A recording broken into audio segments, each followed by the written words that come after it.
Киеве прошла акция в поддержку Олега Сенцова, Александра Кольченко, Геннадия Афанасьева и Алексея Черния. Активисты принесли фотографии крымских политзаключенных. Каждый желающий мог подписать им открытку со словами поддержки.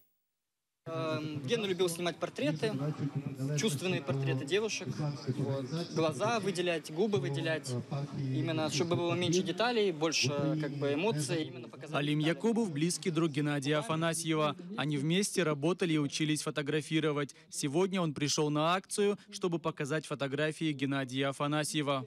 Сейчас мы решили просто показать людям, что кто такой Гена, не просто там политзаключенный, он же, или террорист, как его обвиняют, а просто человек, фотограф обычный, который занимался фотографией.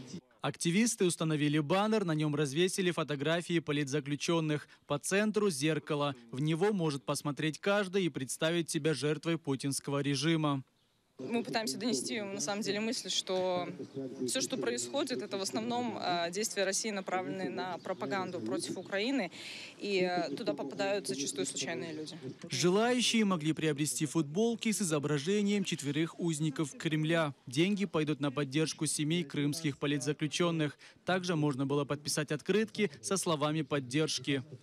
Я написала, чтобы они держались, что они молодцы, что мы их ждем, обнимаю. Даже такие маленькие акции очень помогают ребятам, поддерживают их, они верят, что мы их здесь ждем.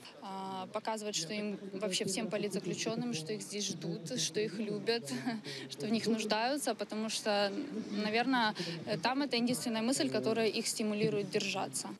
Акция солидарности продлится до 4 июня. К поддержке присоединятся в Берлине, Нью-Йорке, Москве и Питере.